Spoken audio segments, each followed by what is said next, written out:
Aku dihina di depan istriku karena dianggap pria gagal.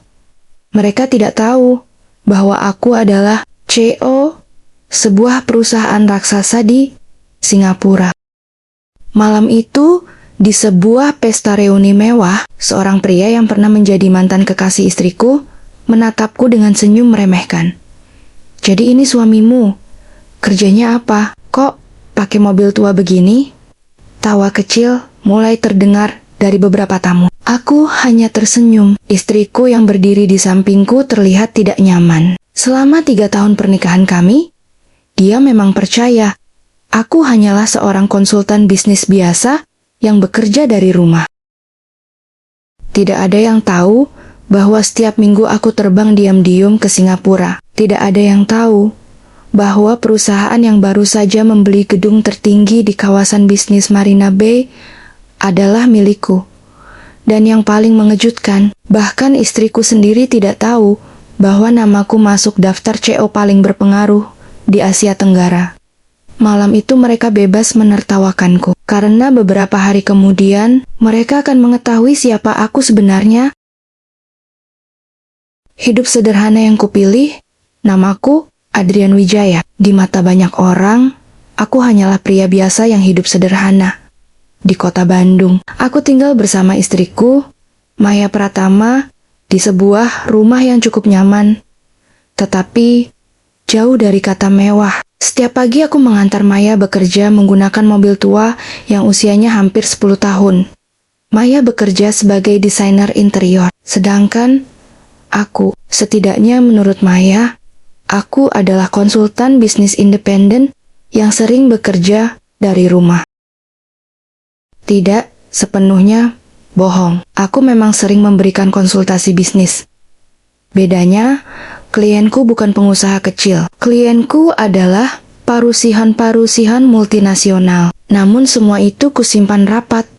Bukan karena aku tidak percaya pada Maya. Aku hanya ingin dicintai sebagai diriku sendiri. Bukan karena kekayaan atau jabatan. Dan selama 3 tahun pernikahan kami, rahasia itu belum pernah terbongkar. Seminggu sekali, aku selalu memiliki alasan untuk pergi keluar kota. Biasanya aku mengatakan kepada Maya bahwa aku harus menemui klien. Maya tidak pernah curiga. Pagi itu, aku menuju bandara. Begitu pesawat mendarat di Singapura, hidupku berubah 180 derajat. Di bandara, sudah menunggu 2 mobil mewah beserta tim keamanan. Mereka menyambutku dengan hormat. "Selamat datang, Pak Adrian." Aku mengangguk. Mobil langsung melaju menuju kantor pusat perusahaan kami. Perusahaan itu bernama AstraNova Holdings, sebuah grup investasi dan teknologi yang memiliki cabang di berbagai negara Asia. Dan aku adalah CEO sekaligus pemegang saham terbesar. Gedung kantor AstraNova menjulang tinggi di pusat distrik bisnis. Saat lift pribadi membawaku ke lantai tertinggi, puluhan karyawan berdiri menyambut. "Selamat pagi Pak CEO," aku membalas dengan senyum tipis. Ruang kerjaku menghadap langsung ke Marina Bay. Nilai perusahaan yang kupimpin telah mencapai miliaran dolar. Hari itu, aku menghadiri rapat akuisisi perusahaan teknologi besar. Keputusan yang kuambil bisa memengaruhi ribuan karyawan. Namun, anehnya, di tengah rapat penting itu, pikiranku justru teringat Maya.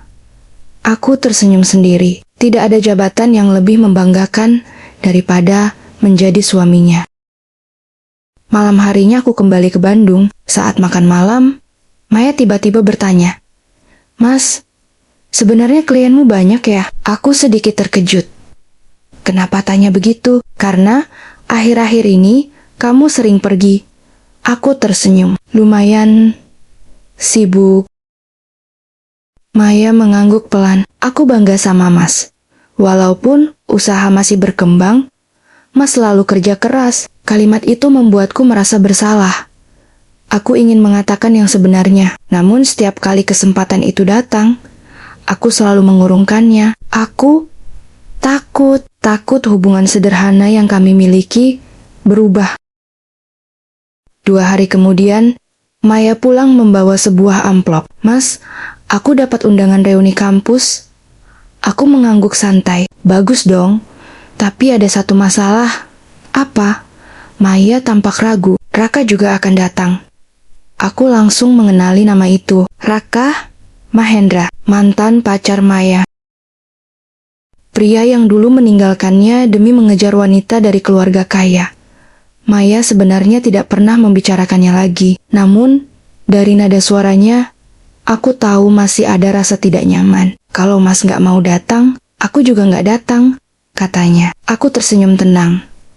Justru aku ingin ikut. Maya terlihat lega. Namun, aku tidak tahu bahwa reuni itu akan menjadi awal dari penghinaan terbesar yang pernah kuterima. Dan juga awal terbongkarnya identitas yang selama ini kusimpan. Sabtu malam, akhirnya tiba. Aku dan Maya berangkat menuju sebuah hotel bintang 5 yang menjadi lokasi reuni. Maya mengenakan gaun biru elegan yang membuatnya terlihat anggun. Sementara aku tetap memilih kemeja putih sederhana dan jas hitam yang tidak terlalu mencolok. Begitu memasuki ballroom, suasana langsung terasa berbeda.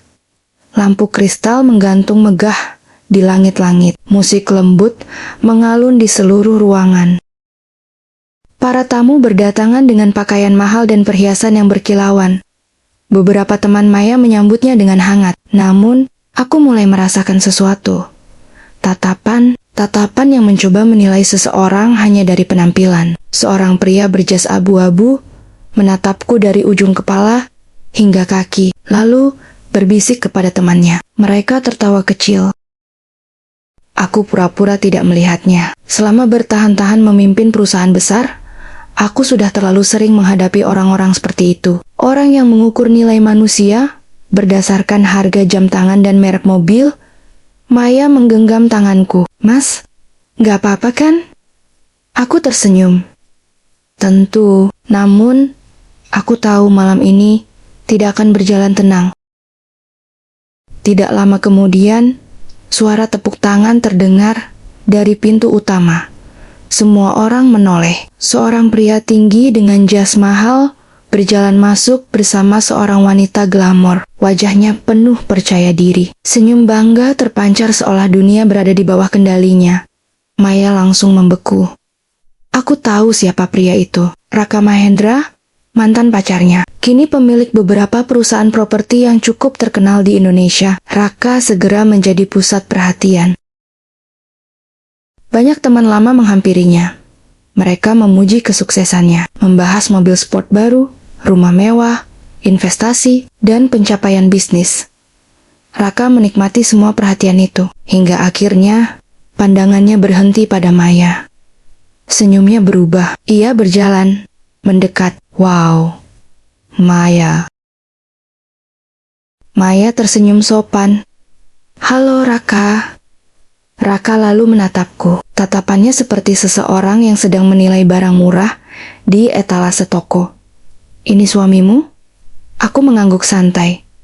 Ya, senang bertemu. Aku mengulurkan tangan. Raka menyambutnya sambil tersenyum tipis. Namun, dari sorot matanya, aku bisa melihat penghinaan yang mulai tumbuh. Setelah beberapa menit berbincang ringan, Raka mulai menunjukkan sifat aslinya. Jadi sekarang, kerja apa bro? Nada suaranya terdengar ramah. Namun aku tahu, itu bukan pertanyaan biasa. Aku menjawab santai, konsultan bisnis.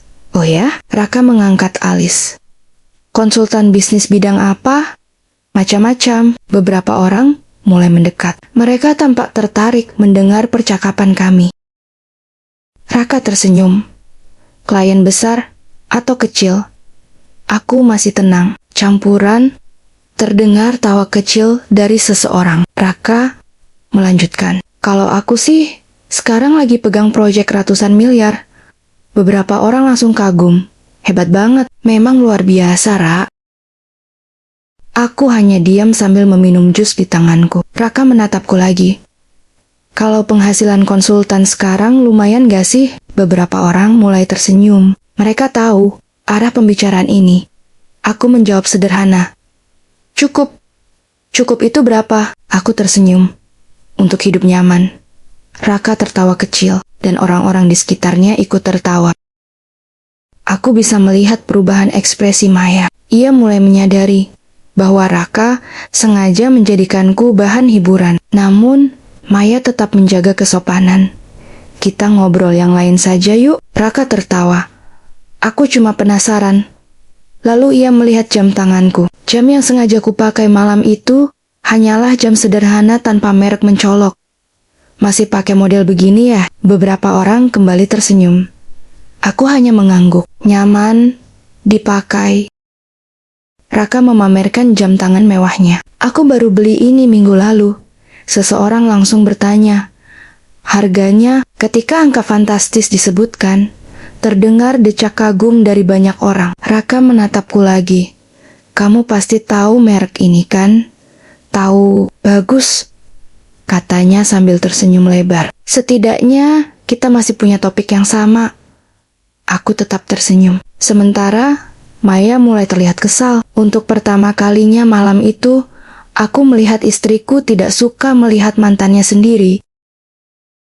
Acara makan malam dimulai. Para tamu duduk di meja masing-masing. Kebetulan aku dan Maya berada di meja yang sama dengan Raka. Aku tidak keberatan. Justru aku ingin melihat sejauh mana pria itu akan melangkah. Di tengah makan malam, salah satu teman lama bertanya kepada Maya. Maya, kalian tinggal di mana sekarang?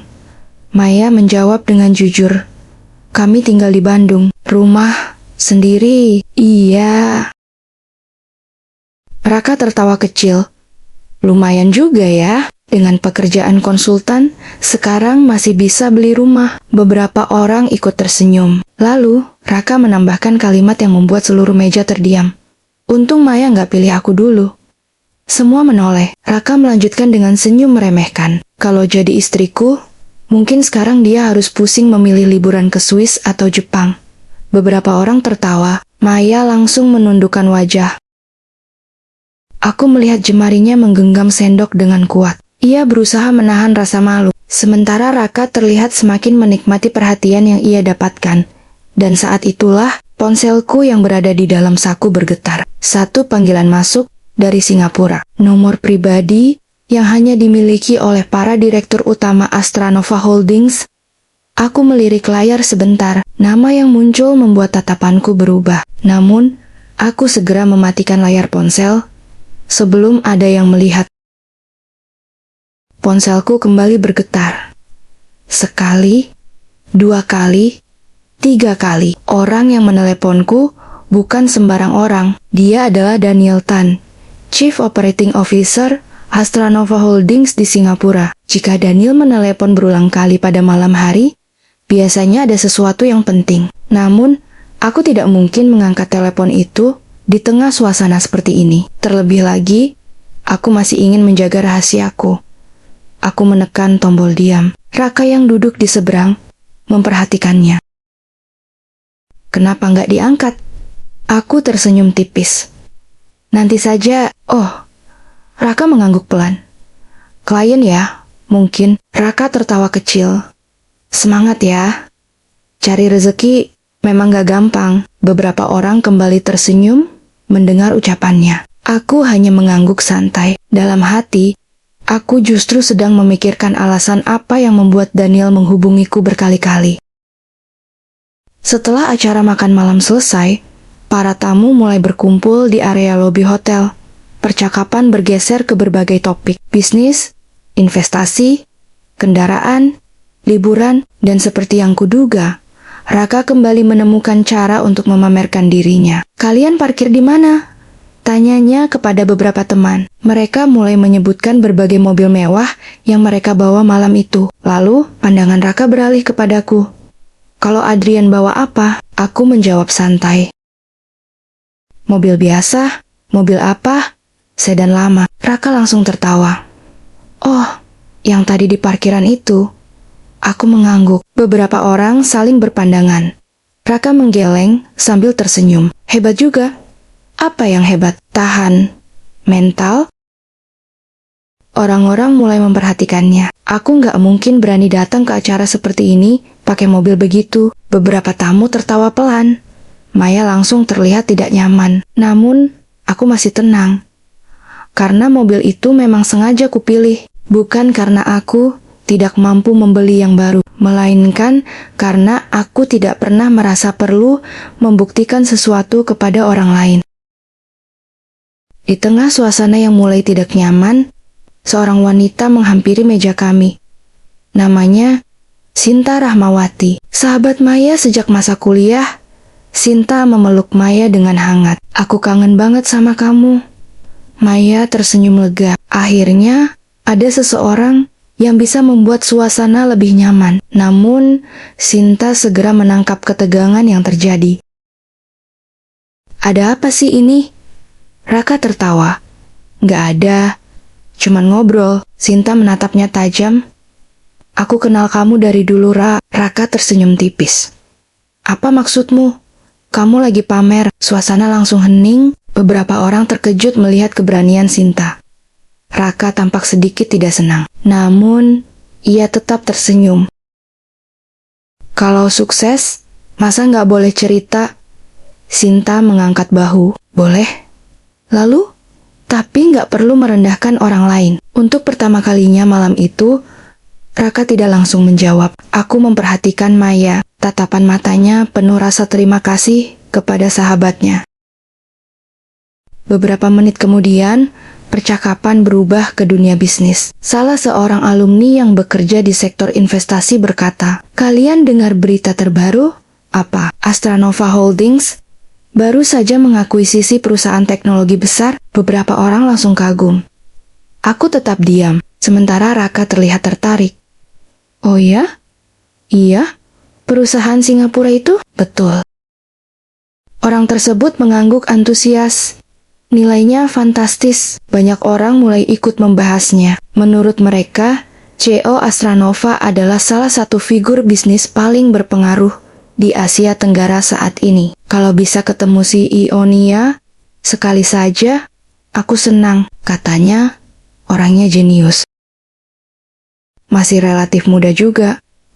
Raka mengangguk penuh kekaguman. Kalau aku punya kesempatan kerjasama dengan AstraNova, perusahaan bisa naik kelas. Aku hanya meminum air putih sambil mendengarkan. Tidak seorang pun di meja itu menyadari bahwa orang yang mereka bicarakan sedang duduk tepat di depan mereka.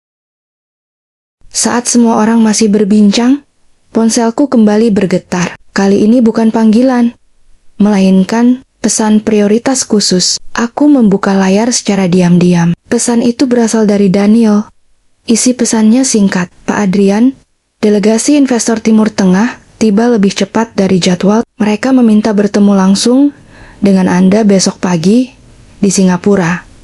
Ini sangat penting." Aku membaca pesan itu beberapa kali. Investor yang dimaksud bukan investor biasa. Mereka sedang mempertimbangkan kerjasama bernilai miliaran dolar. Pertemuan itu tidak mungkin diwakilkan. Artinya, aku harus berangkat ke Singapura sesegera mungkin. Saat aku masih memikirkan hal itu, suara Raka kembali terdengar.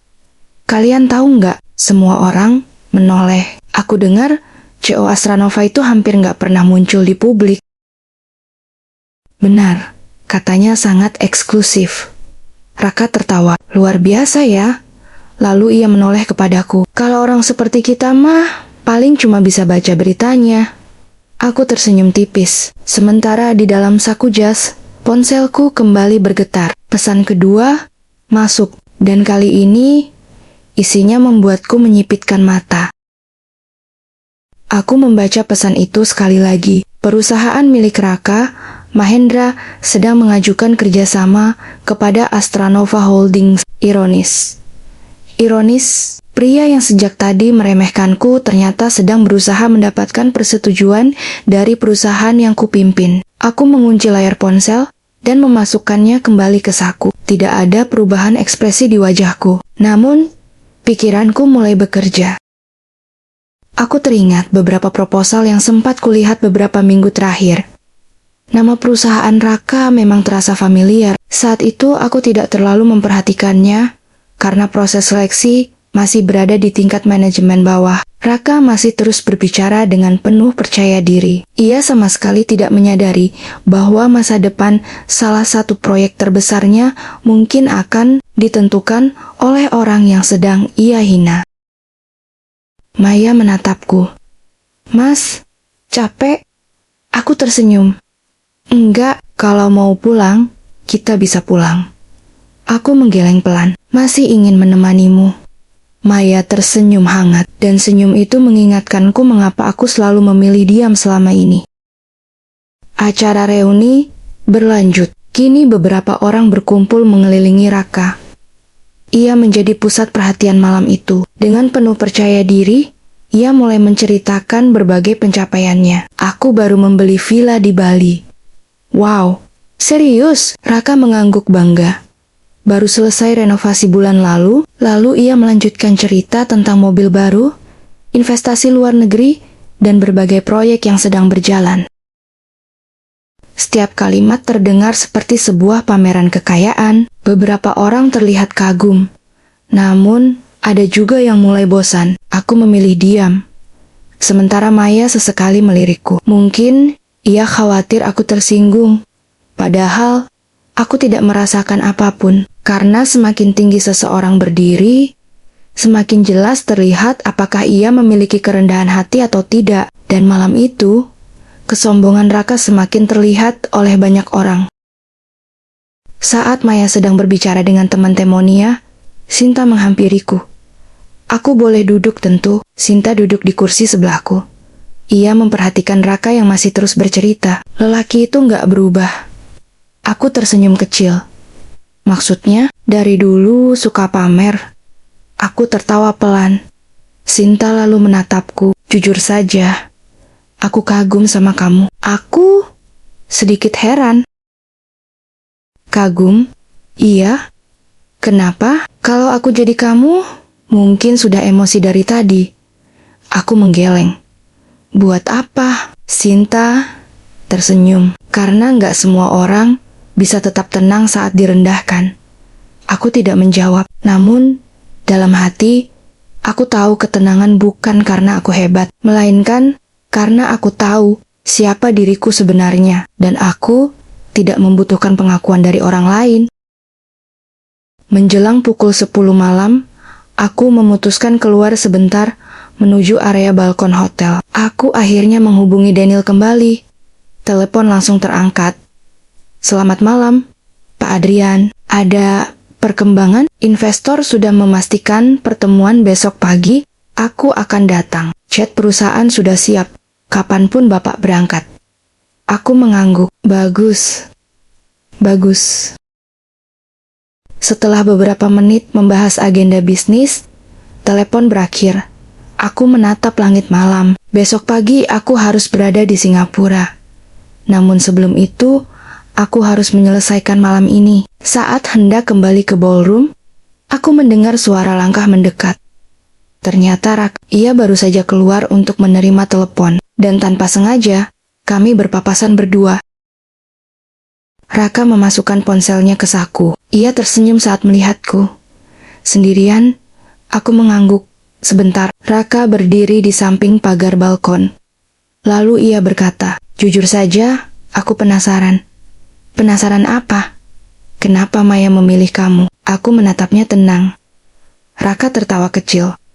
Aku serius. Aku tidak menjawab. Ia melanjutkan, "Aku pikir setelah putus dariku, dia akan mendapatkan seseorang yang lebih sukses." Kalimat itu terdengar arogan, namun aku tetap diam. Raka lalu menatap lurus ke arahku. Kalau boleh jujur, aku merasa kalian tidak selevel. Aku hanya tersenyum tipis, dan itu justru membuatnya bingung. "Kenapa kamu senyum?" Aku menjawab santai. "Karena aku nggak merasa perlu membuktikan apapun." Raka menggeleng. "Kalau aku jadi kamu, aku akan malu." "Malu kenapa?" "Karena istriku jauh lebih hebat dariku." Aku menatapnya beberapa detik, lalu menjawab dengan suara tenang. "Kadang seseorang terlihat biasa bukan karena dia tidak mampu." Raka mengernyit. "Maksudnya?"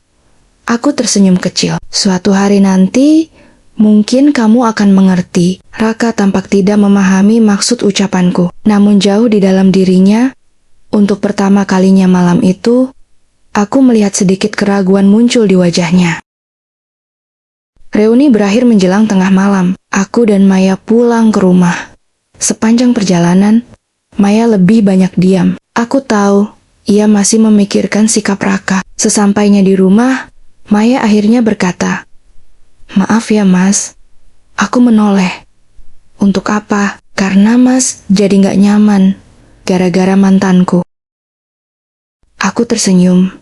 "Mas baik-baik saja, tapi aku malu." Aku menggenggam tangannya. Dengar, yang menentukan nilai seseorang bukan ucapan orang lain. Maya mengangguk pelan. Malam itu kami tidur lebih awal. Namun, pukul 4 pagi aku sudah terbangun. Karena beberapa jam lagi, aku harus berada di Singapura. Sebuah pertemuan penting menungguku. Pertemuan yang tanpa kusadari akan menghubungkan hidupku dengan Raka secara langsung. Saat Maya masih tertidur, aku meninggalkan rumah dengan hati-hati. Mobil menjemputku menuju bandara. Beberapa jam kemudian, aku sudah berada di Singapura. Begitu keluar dari area VIP bandara, suasana langsung berubah. Tim keamanan menunggu. Asisten pribadi menyiapkan jadwal. Direktur perusahaan berdiri, menyambut, "Selamat pagi, Pak Adrian." Aku mengangguk. Mobil langsung melaju menuju kantor pusat Astranova Holdings. Hari itu, agenda sangat padat. Investor dari Timur Tengah, calon mitra strategis, dan beberapa proposal kerjasama yang harus diputuskan. Sesampainya di kantor, Daniel langsung menyerahkan tablet kepadaku. "Pak, daftar perusahaan yang akan dipresentasikan hari ini."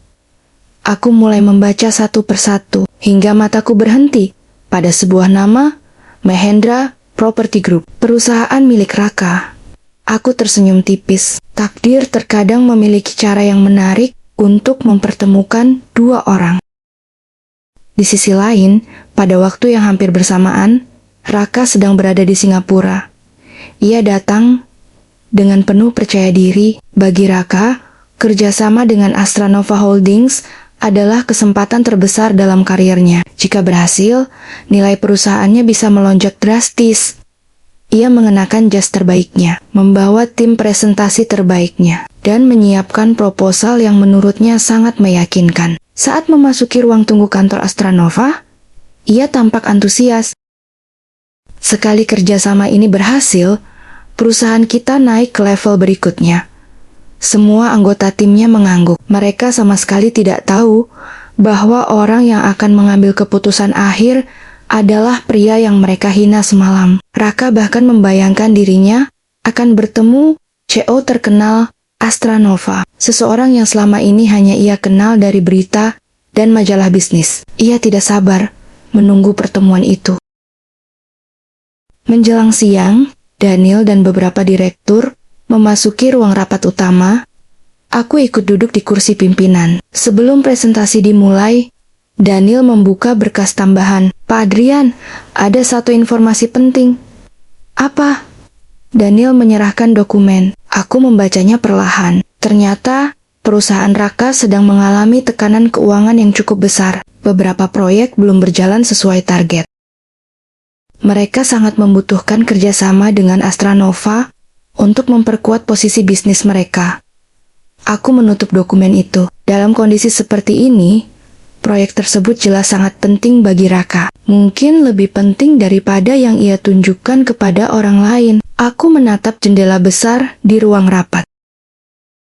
Terlihat pemandangan Marina Bay yang megah, lalu aku teringat kembali bagaimana ia mempermalukan Maya semalam. Namun, aku segera membuang pikiran itu. Keputusan bisnis harus tetap profesional. Aku tidak boleh mencampurkan urusan pribadi dengan pekerjaan. Jam menunjukkan pukul 1 siang. Presentasi pertama selesai. Kemudian, giliran berikutnya dipanggil. Daniel melihat daftar peserta Mahendra Property Group. Pintu ruang rapat perlahan terbuka. Raka melangkah masuk bersama timnya. Wajahnya penuh keyakinan. Ia berjalan sambil tersenyum. Namun, langkahnya tiba-tiba berhenti. Matanya membelalak, tubuhnya membeku. Ruangan mendadak sunyi. Karena di kursi utama ruang rapat itu, duduk pria yang semalam ia hina habis-habisan. Aku, Adrian Wijaya, CEO Astranova Holdings. Raka menatapku seolah tidak percaya dengan apa yang dilihatnya. Sementara seluruh direktur di ruangan berdiri hormat. Saat Daniel berkata, "Selamat siang, Pak CO." Semua peserta sudah hadir. Wajah Raka berubah pucat dalam hitungan detik. Dan untuk pertama kalinya sejak kami bertemu, aku melihat kesombongannya benar-benar runtuh. Raka berdiri terpaku di depan pintu ruang rapat. Beberapa detik yang terasa sangat panjang berlalu begitu saja. Ia menatapku, lalu melihat Daniel, kemudian melihat para direktur yang duduk di sisi kanan dan kiri meja rapat. Semua orang di ruangan itu memperlakukanku dengan penuh hormat. Tidak ada keraguan, tidak ada kesalahan. Aku benar-benar CEO Astranova Holdings, pria yang semalam ia ejek karena mobil tua, pria yang ia anggap tidak pantas mendampingi Maya, kini duduk sebagai orang yang memimpin pertemuan itu. Salah satu anggota tim Raka berbisik, "Pak, ada apa?" Raka tidak menjawab. Ia masih berusaha mencerna kenyataan di depannya. Aku akhirnya memecah keheningan. "Silakan duduk, Pak Raka." Nada suaraku tenang, profesional, tanpa sedikit pun sindiran. Namun, justru itulah yang membuat Raka semakin gugup. Presentasi akhirnya dimulai. Raka mencoba mengendalikan dirinya. Ia berdiri di depan layar besar, menjelaskan proyek, potensi keuntungan, prospek kerjasama. Namun ada satu masalah, pikirannya tidak lagi fokus. Setiap kali berbicara, matanya sesekali mengarah kepadaku, seolah ingin memastikan bahwa semua ini bukan mimpi. Aku memperhatikan dengan tenang, mencatat poin-poin penting, mengajukan beberapa pertanyaan profesional, tidak lebih, tidak kurang. Justru, sikapku yang biasa saja membuat Raka semakin tidak nyaman. Mungkin ia berharap aku marah atau membalas penghinaan semalam. Namun, tidak ada itu semua. Aku memperlakukannya sama seperti perusahaan lain. Karena di ruang rapat ini, aku adalah CO, bukan pria yang sedang menyimpan dendam. Setelah presentasi selesai, para direktur mulai berdiskusi. Beberapa angka diperiksa. Beberapa risiko dibahas. Lalu aku membuka sebuah dokumen. "Pak Raka." "Ya, Pak." Untuk pertama kalinya, aku mendengar suara Raka terdengar gugup. Aku melihat laporan keuangannya. "Proyek ini cukup menarik." Wajahnya sedikit lega, namun aku melanjutkan. "Meski begitu, tingkat utang perusahaan Anda meningkat dalam 2 tahun terakhir." Ruangan langsung hening. Raka mencoba menjelaskan. Aku mendengarkan. Lalu kembali bertanya, "Jika kondisi pasar memburuk, bagaimana strategi mitigasi Anda?" Raka menjawab lagi. Diskusi berlangsung hampir 1 jam, dan semakin lama, semakin terlihat bahwa beberapa fondasi bisnisnya tidak sekuat yang ia tunjukkan di depan publik. Para direktur mulai mencatat banyak hal, sementara keringat tipis mulai terlihat di pelipis Raka. Pertemuan akhirnya selesai. Tim Raka meninggalkan ruangan terlebih dahulu. Namun, Raka masih berdiri di tempatnya. Daniel dan para direktur memahami situasinya. Mereka perlahan keluar. Kini hanya tersisa aku dan Raka. Untuk beberapa saat, tidak ada yang berbicara. Hingga akhirnya, Raka menundukkan kepala. "Pak Adrian," aku menatapnya. Ya, kalimatnya terhenti. Pria yang semalam begitu percaya diri, kini terlihat kehilangan kata-kata. "Ada yang ingin Anda sampaikan?" Raka menarik napas panjang. "Saya minta maaf." Aku tetap diam. Saya benar-benar tidak tahu. Aku mengangguk pelan. "Apa yang tidak Anda tahu?" Bahunya turun perlahan, "bahwa Anda adalah CEO Astranova." Aku tersenyum tipis. "Lalu kalau saya bukan CEO?" Raka langsung terdiam. Pertanyaan itu menghantamnya jauh lebih keras daripada kemarahan apapun. Sore harinya aku kembali ke hotel. Saat membuka ponsel, ada beberapa pesan dari Maya. Salah satunya membuatku berhenti sejenak.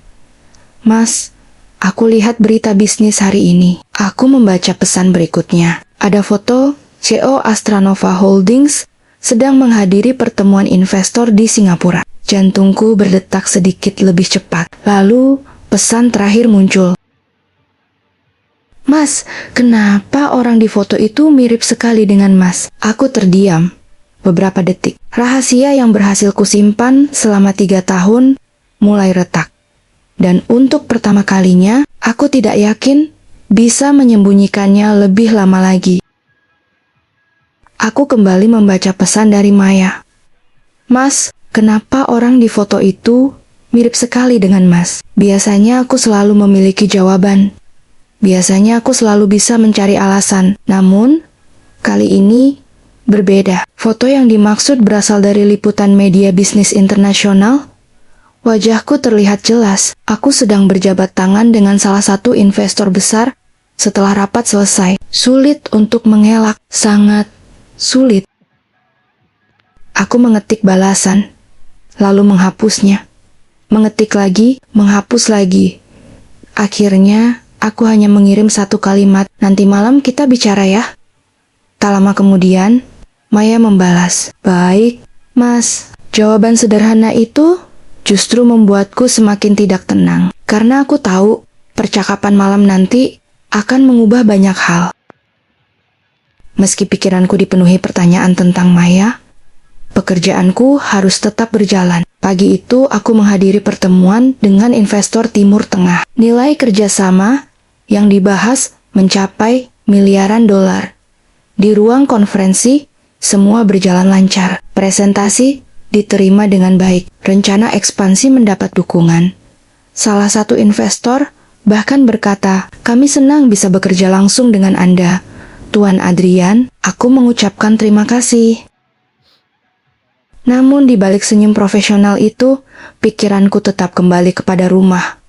Kepada Maya. Kepada rahasia yang selama ini kusimpan. Setelah pertemuan selesai, Daniel menghampiriku. Selamat Pak, kesepakatan hampir pasti tercapai. Aku mengangguk. Biasanya kabar seperti ini akan membuatku sangat senang. Namun, hari itu terasa berbeda. Ada sesuatu yang jauh lebih penting daripada angka dan kontrak. Menjelang sore, aku turun menuju lobi hotel tempat menginap. Saat keluar dari lift, aku melihat seseorang berdiri di dekat area tunggu. Orang itu adalah Raka. Ia segera berdiri ketika melihatku. Pak Adrian, aku menghampirinya. Ada perlu apa? Raka terlihat jauh berbeda dibanding beberapa hari lalu. Tidak ada lagi senyum sombong. Tidak ada lagi nada merendahkan. Saya hanya ingin meminta maaf sekali lagi. Aku memperhatikannya. Saya sudah mendengar permintaan maaf Anda kemarin. Saya tahu, ia menundukkan kepala. Tapi, saya merasa belum cukup. Aku terdiam. Lalu Raka berkata dengan suara pelan, semalam saya pulang dan tidak bisa tidur. Aku tidak menjawab. Untuk pertama kalinya saya sadar bahwa saya terlalu sering menilai orang dari apa yang terlihat. Kali ini, aku melihat ketulusan di matanya. Mungkin untuk pertama kalinya sejak kami bertemu. Sebelum pergi, Raka tiba-tiba berkata, ada satu hal lagi yang harus saya katakan. Aku menatapnya. Maya tidak pernah membicarakan saya setelah kami putus. Aku mengernyit. Apa maksudnya? Raka tersenyum pahit. Saya dulu berpikir dia masih menyesal kehilangan saya. Aku diam. Ternyata saya salah. Raka menghela napas panjang. Setelah melihat cara dia memandang Anda malam itu, saya sadar bahwa dia benar-benar mencintai Anda. Aku tidak menyangka akan mendengar kalimat itu darinya. Dan anehnya, aku mempercayainya. Karena selama 3 tahun pernikahan kami, Maya memang tidak pernah sekalipun membuatku meragukan perasaannya. Bahkan saat ia mengira, aku hanyalah pria biasa, bukan CEO, bukan miliarder, hanya Adrian. Dan itu membuatku semakin yakin bahwa waktunya telah tiba untuk mengatakan yang sebenarnya. Malam harinya, aku berada di dalam pesawat pribadi menuju Indonesia. Untuk pertama kalinya dalam 3 tahun, aku tidak sedang memikirkan rapat, tidak sedang memikirkan investasi, tidak sedang memikirkan ekspansi perusahaan. Aku hanya memikirkan satu hal, bagaimana Maya akan bereaksi ketika mengetahui semuanya. Apakah ia akan marah? Apakah ia akan kecewa? Apakah ia akan merasa dibohongi? Atau apakah ia akan memahami alasan dibalik semua ini? Pesawat menembus langit malam. Aku memandang lampu-lampu kota yang perlahan menghilang dari bawah. Di dalam tas kerjaku terdapat berbagai kontrak bernilai miliaran dolar. Namun malam itu ada satu percakapan sederhana yang terasa jauh lebih penting daripada semua itu. Percakapan antara seorang suami dan istrinya. Percakapan yang akan menentukan masa depan hubungan kami. Pesawat mendarat menjelang malam. Aku langsung pulang ke rumah. Sepanjang perjalanan, aku terus memikirkan apa yang akan kukatakan kepada Maya. Selama 3 tahun aku menyimpan rahasia ini. Bukan 1 minggu, bukan 1 bulan, 3 tahun. Saat mobil memasuki halaman rumah, lampu teras sudah menyala. Maya berdiri di depan pintu, seolah sudah menungguku sejak tadi. Aku turun dari mobil. Ia tersenyum seperti biasa. Namun, aku bisa melihat ada banyak pertanyaan di balik tatapannya. Mas sudah makan? Belum.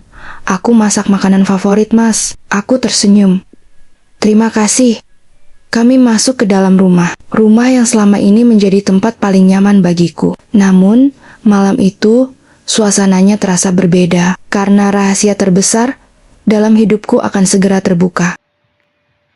Setelah makan malam selesai, Maya mengambil ponselnya. Ia membuka sebuah artikel berita bisnis, lalu memperlihatkannya kepadaku. Foto yang sama, foto saat aku berjabat tangan dengan investor di Singapura. Maya menatapku. Mas, aku mengangguk. Ya, siapa orang ini? Aku tersenyum kecil. Menurut kamu? Maya memperbesar foto itu. Semakin lama ia melihat, semakin jelas kegelisahan di wajahnya. Karena memang tidak ada yang perlu disangkal. Orang dalam foto itu adalah aku. Ini benar-benar, Mas. Aku menghela napas perlahan, lalu mengangguk. Iya, Maya terdiam. Benar-benar terdiam. Tidak ada suara, tidak ada pertanyaan, hanya tatapan yang dipenuhi kebingungan.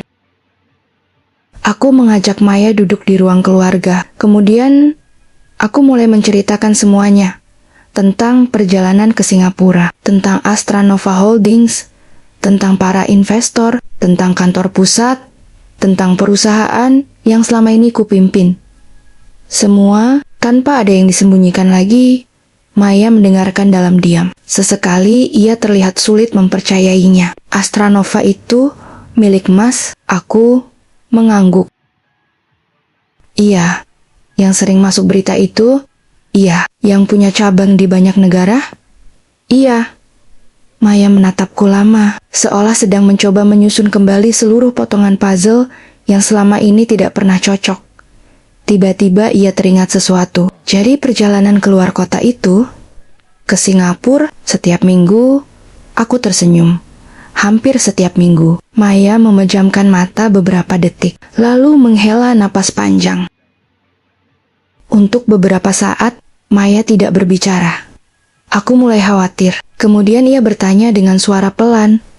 Kenapa? Aku menatapnya. Kenapa apa?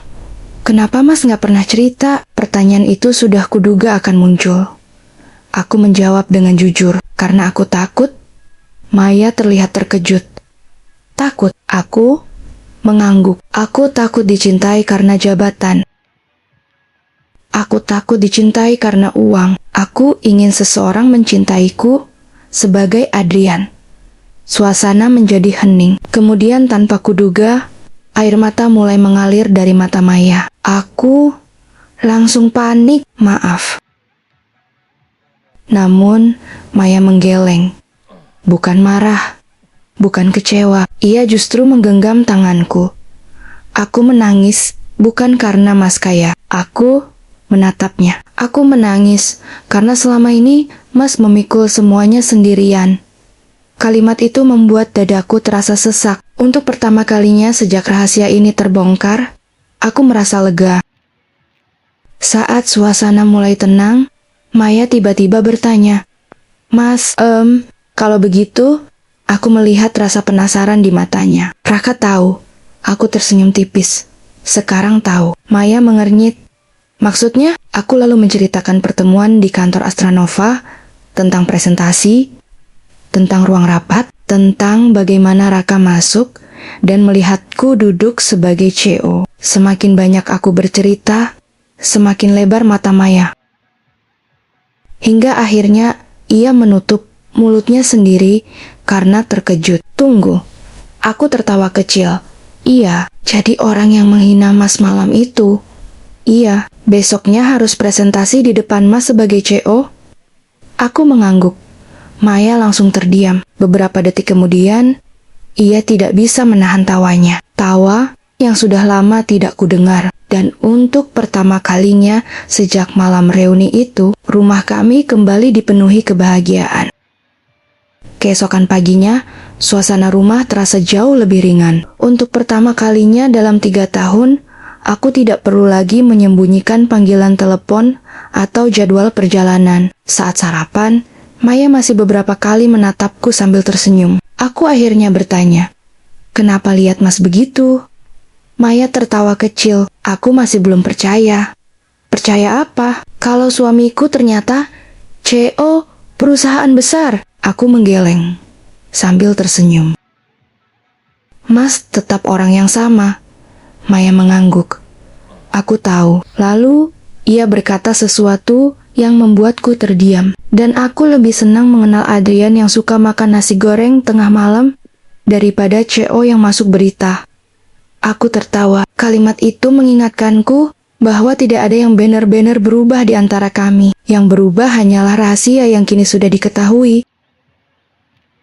Beberapa hari kemudian, Maya mendapat undangan khusus untuk mengunjungi kantor pusat Astranova di Singapura. Awalnya ia menolak, namun aku berhasil meyakinkannya. Ketika pesawat mendarat dan mobil perusahaan menjemput kami, Maya tampak kagum. "Semua ini milik perusahaan, Mas." Aku mengangguk. Sesampainya di kantor pusat, para direktur menyambut dengan hormat. "Selamat datang, Bu Maya." Maya terlihat canggung. Ia belum terbiasa dengan semua itu. Saat lift pribadi membawa kami ke lantai tertinggi, Maya memandang pemandangan kota Singapura dari balik kaca. "Mas ya, sekarang aku mengerti kenapa Mas sering terlihat lelah saat pulang." Aku tersenyum. Tidak banyak orang yang memahami beban seorang pemimpin. Namun Maya langsung mengerti tanpa perlu penjelasan panjang.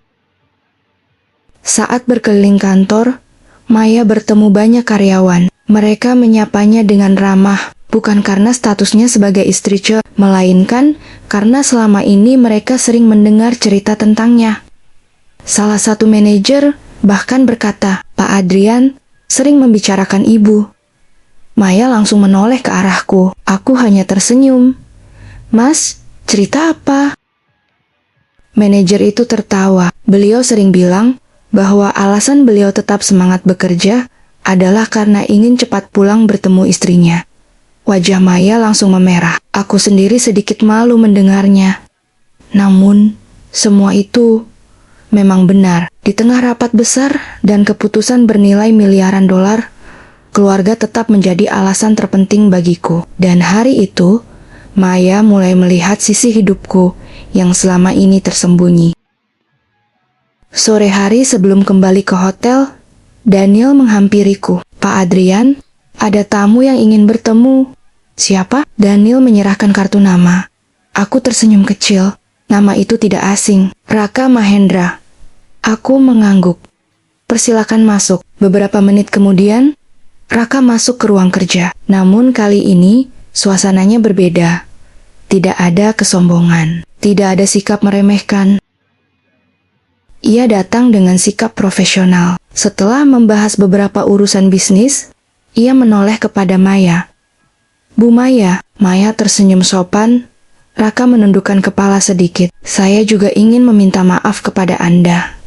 Maya terlihat terkejut. "Saya pernah bersikap tidak pantas kepada suami Anda." Ruangan menjadi hening. Kemudian Maya menjawab dengan tenang. "Yang penting sekarang Bapak sudah menyadarinya." Raka mengangguk. Aku bisa melihat bahwa permintaan maaf itu tulus. Malam itu, setelah semua kegiatan selesai, aku dan Maya duduk di balkon hotel, menghadap Marina Bay. Lampu-lampu kota berkilauan di kejauhan. Angin malam bertiup lembut. Maya menyandarkan kepalanya di bahuku. Mas Hem, aku belajar sesuatu dari semua ini. Apa? Maya tersenyum. Jangan pernah menilai seseorang dari apa yang terlihat. Aku mengangguk. Karena itulah inti dari semua yang terjadi. Banyak orang mengira kekayaan terlihat dari mobil, dari jam tangan, dari pakaian. Padahal karakter seseorang jauh lebih berharga daripada semua itu. Maya menggenggam tanganku. Aku bangga sama Mas. Aku tersenyum. Karena Mas C.O., Maya menggeleng. Bukan. Lalu, karena meskipun bisa menunjukkan semuanya, Mas memilih tetap rendah hati. Aku menatap pemandangan kota di depan kami. Malam itu terasa damai, namun aku belum tahu bahwa sebuah kejutan besar sedang menunggu kami ketika kembali ke Indonesia. 2 hari setelah kembali dari Singapura, aku kembali menjalani rutinitas seperti biasa. Aku mengantar Maya bekerja, menggunakan mobil yang sama, melewati jalan yang sama, dan menikmati hidup sederhana yang selama ini kami sukai. Namun pagi itu, sebuah telepon masuk dari Daniel. Selamat pagi, Pak Adrian. Pagi, Daniel. Ada sesuatu yang perlu Bapak ketahui. Nada suaranya terdengar serius. Apa? Salah satu media bisnis terbesar di Asia ingin mewawancarai Bapak secara eksklusif. Aku terdiam sejenak. Biasanya, aku selalu menghindari sorotan media. Selama bertahan-tahan, aku memilih bekerja di balik layar. Namun kali ini berbeda, karena artikel yang akan diterbitkan membahas perjalanan hidupku dari nol hingga membangun Astranova Holding. Apa mereka sudah mendapat persetujuan? Belum, Pak. Aku berpikir beberapa detik. Lalu, tersenyum kecil. Baiklah, Daniel tampak terkejut. Jadi Bapak setuju? Iya, karena untuk pertama kalinya, aku tidak lagi memiliki alasan untuk bersembunyi. Seminggu kemudian, artikel itu terbit. Judulnya menarik perhatian banyak orang. C.O. rendah hati yang memilih hidup sederhana di Indonesia. Artikel tersebut langsung menyebar di berbagai platform media. Banyak orang kagum, banyak pula yang tidak percaya. Mereka sulit membayangkan seorang C.O. perusahaan internasional tetap memilih mengendarai mobil lama dan tinggal di rumah yang sederhana. Di kantor Maya, artikel itu menjadi bahan pembicaraan. Rekan-rekannya mulai menyadari siapa sebenarnya suami Maya. Ponsel Maya terus menerima pesan, ucapan selamat, pertanyaan, dan rasa penasaran. Maya hanya tertawa melihat semuanya, karena sekarang ia sudah mengetahui seluruh cerita di baliknya. Tidak lama kemudian, beberapa orang dari reuni mulai menghubungi Maya. Mereka adalah orang-orang yang dulu tertawa saat Raka mengejekku. Kini nada mereka berubah drastis. Ada yang meminta maaf, ada yang mencoba menjalin hubungan baik, ada pula yang tiba-tiba ingin mengundangku ke berbagai acara bisnis. Maya menunjukkan beberapa pesan itu kepadaku. Aku hanya tersenyum. Mas gak kesal? Aku menggeleng. Buat apa? Tapi mereka pernah meremehkan Mas. Aku menatap Maya. Luka karena penghinaan akan hilang. Lalu yang tersisa, pelajarannya.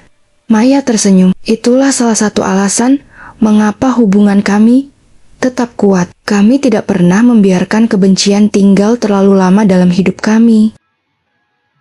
Suatu sore, sekretarisku mengirimkan sebuah surat undangan. Aku membacanya perlahan. Ternyata undangan itu berasal dari panitia reuni kampus yang sama. Mereka ingin mengadakan acara alumni besar beberapa bulan lagi. Dan kali ini, mereka ingin menjadikanku pembicara utama. Aku tertawa kecil. Takdir memang punya selera humor yang menarik. Maya yang membaca surat itu ikut tersenyum. Mas mau datang? Aku berpikir sejenak, lalu mengangguk. Kenapa tidak? Serius? Ija, balas Dendong. Aku langsung tertawa. Bukan. Lalu, mungkin ada sesuatu yang bisa aku bagikan kepada mereka. Karena kesuksesan bukan hanya soal uang. Dan mungkin sudah waktunya orang-orang itu mendengarnya langsung. Malam harinya, sebuah nomor yang sudah lama tidak menghubungiku muncul di layar ponsel. Raka, aku mengangkatnya. Halo, selamat malam, Pak Adrian. Mendengar nada suaranya, aku bisa merasakan bahwa ia benar-benar berubah. Kabar baik? Syukurlah.